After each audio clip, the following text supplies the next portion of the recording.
This lesson, we are going to be talking about applications of expected value. So what does that mean?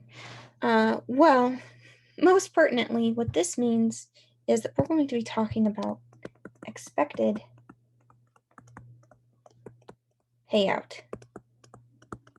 Now, whether this be the expected payout of gambling or games of chance, this could apply to that. This could also apply to the expected payout of getting insurance, life insurance, car insurance, buying the extended warranty for whatever piece of electronic equipment you're buying. You can find out the expected value, or rather the expected payout, whenever you do something if you know both how much money you're going to be spending and the probability of that event occurring.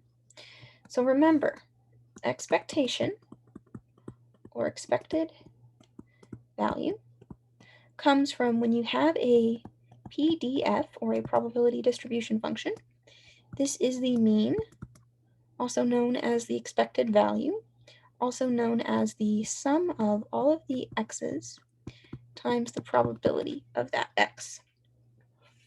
So let's take a look at a gambling example here. Let's say that we are playing roulette, and for roulette, a ball is going to spin around a wheel and land in any slot labeled 0, 0, 0, or 1 through 36. So for example, I can land on 0, 0, 0, 1, 2, 3, blah, blah, blah, all the way up through 36. This means that we have a total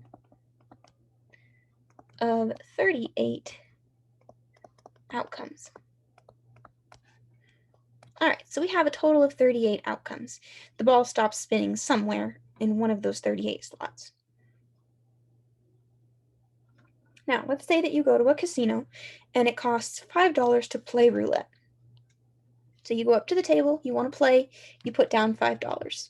And the prize for accurately guessing the exact slot the ball will land on is $180. So you say, I believe the ball is going to land on this. If you guess correctly, you're going to automatically get a payout, a return of $180. So what is the expected payout? Well, I'll tell you the first thing I said was wrong, that the payout is $180. That's the prize, and the prize and the payout are a little bit different. But let's kind of get our frame of mind here. Now, me personally, if I had to play roulette, I would bet on 13. Unlucky number 13. That's the one I would bet on. Why? Who cares? For the example of this video, it actually does not matter. The probability of landing on 13 is the same as the probability of landing on 00, is the same as the probability of landing on 36. So any one we bet on, actually it does not even matter which one that is. So I told you which one I would bet on, but I'm just going to draw a line through it. In fact, it does not matter which one. Now, what we do know is that the probability of winning, if I bet on any of them, the probability of winning is 1 out of 38. Because I could only bet on one specific slot, and there are 38 slots. So we have one satisfactory outcome, and the size of my sample space is 38.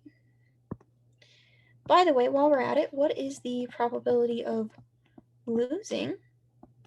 Well, the probability of losing is just the opposite of winning, right? So we can apply the complement rule to say the probability of losing is 1 minus the probability of winning. And here, that's just going to be 37 out of 38. There are 37 satisfactory ways to lose. Land on anything that wasn't my number. Okay, now how about the net? How about the net worth of playing roulette? Well, if I win, that's great. If I win, I get $180. Except, hey, wait a minute. I already spent $5 to play. So if I win, my net is $175. By the way, if I lose, I win nothing. So I get $0 back. I already spent $5 to play, so my net there is negative $5. So I've actually lost $5 to play. Okay, now we know the probability of winning and how much we would win. We know the probability of losing and how much we would lose. So we can set up a probability distribution function off of this. Remember, we're looking for the expected outcome or the expected payout.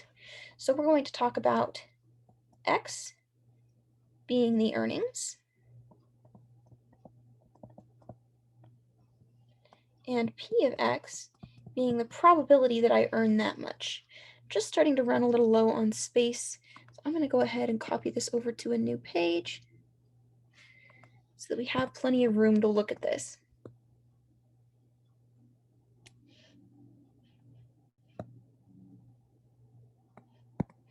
And again, remember, this specific example is for a casino game, but this same setup is going to work for anything insurance related as well, because insurance technically is a gamble. Okay, we're looking at x, which is the payout, and we're looking at p of x, the probability of getting that payout. Now, the payouts can either be $175 if I win, and the probability of winning was 1 out of 38. Or they could be, I could lose $5, negative $5 payout, and the probability of that was the complement 37 out of 38. Now, for the expectation, the expected payout, remember, this is just the mean, which is the same as the sum of x times p of x. So this is just adding up $175 times the probability, 1 out of 38, plus the payout of negative $5 times its probability, 37 out of 38. And when we run this through a calculator, what we're going to see is we're going to numerically get the answer, negative, and this is in dollars, 0.263, etc. Since this is in dollars, let's round to the nearest cent. So this is, pardon me, this is negative 0. Now the 3 tells me to leave that 6 alone. We don't bump it up, we leave it alone. So we get an answer of 26 cents.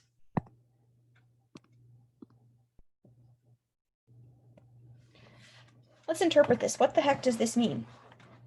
For starters, does this mean that you should or should not play roulette? Well, math can't actually answer that question. Math can only tell you what to expect when you do play. So what should I expect when I do play? Or if I do play? What is this telling me essentially? This tells me that when I play roulette, the average payout is that I will lose 26 cents. Should you play? That's up to you. But what you should expect, that is mathematically computable.